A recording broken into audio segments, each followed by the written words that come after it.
Hello everyone and welcome back to another episode of Buff Breakdown.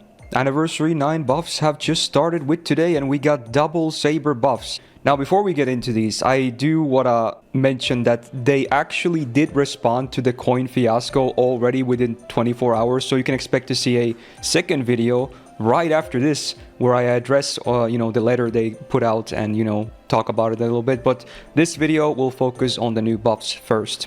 So 5-star saber ended up being Beni and not Arturia, so it turns out that the picture I showed on the video was just a graphical glitch from the test server, so it wasn't anything like a leak or anything. But yeah, Beni and my skill buff, and the 3-star saber is Gilles Buff, also a skill buff. Very interesting. So let's tackle Beni and first. This is the more simple buff. Let's see what we work with here. So they buff her first skill, the dodge. So previously on a 6-turn cooldown, she gets a 1-turn evade and 40% crit damage for 3 turns on max rank. Pretty whatever. It's an okay defensive ability with some offense on it, but pretty awkward to use sometimes, obviously. But as she is an art servant, you can kind of pop it just for the crit damage a lot of the times anyway, because Castoria exists. It was alright. Granted, she doesn't really generate too many stars, so the crit damage was always a bit iffy on her. So it wasn't the greatest skill. So now after the buff, first of all, nothing that I just said changed. So cooldown remains the same, evade remains the same, the crit damage is the same, but they did add 2 new lines. She now gets 30% arts up for 3 turns for herself and 30% battery. Pretty cool. So yeah, it's kind of one of those, quote-unquote boring buffs because they just, added like a battery and a bit of damage. But it's nice because she never had an arts up in her kit. And her arts cards are actually kind of okay. So it's nice that she actually can get it for, from herself now too. Does this really change too much? It helps for sure. Yeah, it helps. The problem is that her MP can still be an absolute wet noodle, because the only thing the MP does, besides damage, it has 2, power mods for 1 turn. 1 for chaotic and 1 for evil, both scaling with overcharge. So if your target is neither, the MP does not much, needless to say. It doesn't even refund that well from what I remember, although obviously now with the arts buff it helps a bit more. But yeah, if you're not fighting chaotic and or evil alignment enemies, it's just not a great MP. So she basically lived and died by her skills. Now granted, her 2nd and 3rd skills were actually pretty solid still to this day in my opinion. So now that she has a bit more of a complete skill set, I think she's a bit better. But I still think the main problem is that if you're not fighting those alignments, you're probably going to pick someone else even after this buff, I want to say. So on the saber tier list this year, I had her on a flat A, and honestly, I don't know, I might just keep her there.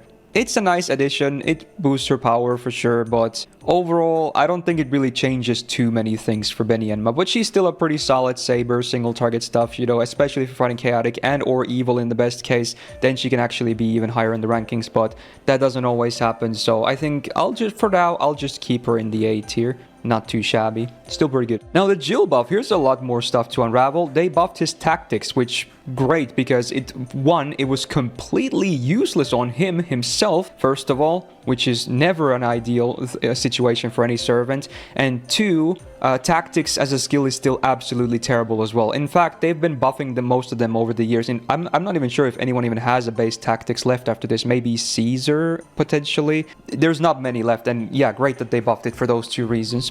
So they added a bunch of new lines.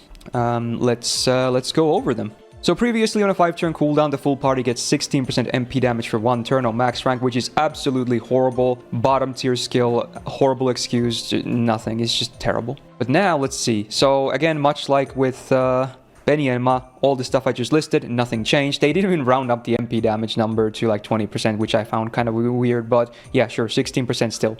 But now we get a bunch of checks. So all your allies that are lawful alignment now get up to 50% crit damage for 3 turns. Okay, pretty cool. All your allies that are good alignment now get 2 steps of overcharge for 1 time, 3 turns. Okay, pretty cool. Now the third thing they added is a bit misworded here. After reading this skill myself, what I think it does is if there is a star attribute ally on the field, just 1 is enough, you get 20 stars just immediately as a star bomb, okay?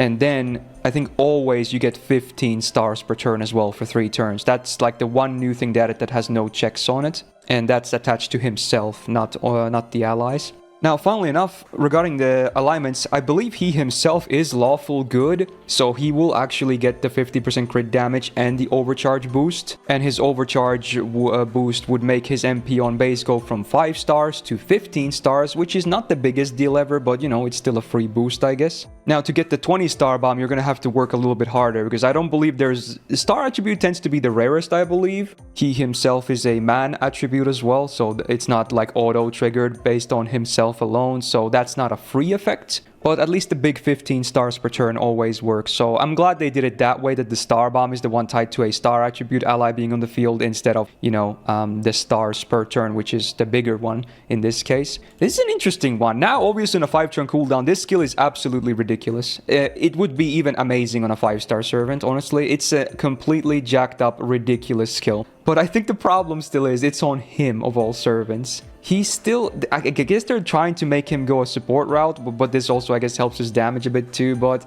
I don't know. I feel it's an amazing support skill, though. It's an absolutely amazing support skill. There's a lot of lawful and or good allies as well. So it's not that hard to get, like, good value out of this stuff. But it's hard to say how great this will be because it's on him of all servants. Because before this, he was arguably like top 3 worst servants in the entire game. I don't think that's a stretch.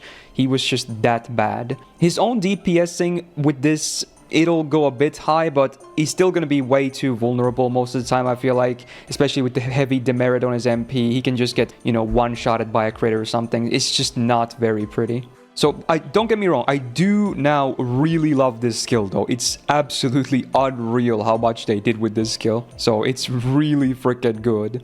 He was E tier before. Honestly, with this, I think this skill alone can actually give him a spot. Like, people use Matahari, for instance, for similar reasons. And him being a 3-star, he's still probably weak enough that he can still be easily killed off. Also, another good thing I didn't mention, this is his first skill. So actually, you could potentially run a level 1 copy. So that's actually a really interesting and potentially big thing. Because you probably don't really care for his skills 2 and 3, because they're for himself only. That's very interesting. Now that I think about it again, that actually, he could potentially have crazy esports value. Wow. Honestly, that's very interesting.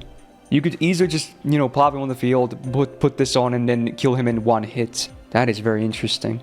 Granted, the stars per turn is tied to himself, which is the one annoying part about that. So if you kill him off, you immediately... Well, you get the first 15 stars, pretty much.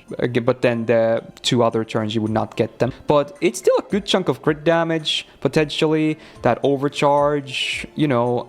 And maybe the instant star bomb if one of your allies happens to be a star attribute ally. Like 20 stars is no joke. Honestly, with this, I think he could go up a lot. He could put it's crazy. I don't know. I think he actually might have a use now. I don't know. This is pretty interesting. This is a really hard call because I'm recording this right after this buff came out. So honestly, maybe he's like B tier or something now. Maybe even higher. Honestly, I could see him being way higher. This could actually have a lot of application. And most low-star servants these days hardly have any applications, so that's something to consider.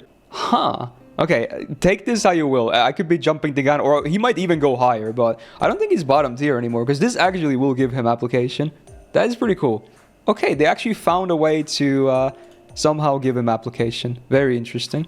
But yeah, sorry if I rushed this video a bit. I really gotta talk about the coins next, the new update situation. But there you go. I think it's a pretty good start to the day, the buffs rather. We're gonna get these every single day for a week now.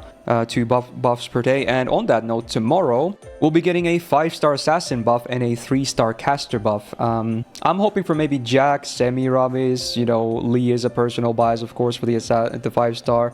Caster, I mean, a lot of people thinking Geronimo, but I think he needs a bit more than 1 buff. But honestly, I would still love to see him buffed, of course. So there's some food for thought. I didn't really have time to do a lot of proper predictions, I'm sorry, because the coin thing just dropped out of nowhere as I was gonna do this stuff. So there you go. Honestly, yeah, good stuff. We'll have to do a lot of research about Jill. I think Beni has a very straightforward buff. It's a small boost to her effectiveness, but nothing crazy, I think. But yeah, the Jill buff could actually be a pretty significant thing. We'll have to, you know, do more research on this and try him out a bit more. But there you go. If you enjoyed this video, do me a solid and press the thumbs up button, okay? Really helps out. Again, these will be now daily uploads. So yeah, lots of buffs on the way, hopefully good and deserved ones. I want to say both of these are in that category as well, so not a bad start. Good luck if you're still rolling for Space Eresh or the GSSRs or anything else. And I hope to see you next in the coin update video, because we have a lot to talk about. Take care and a peace out.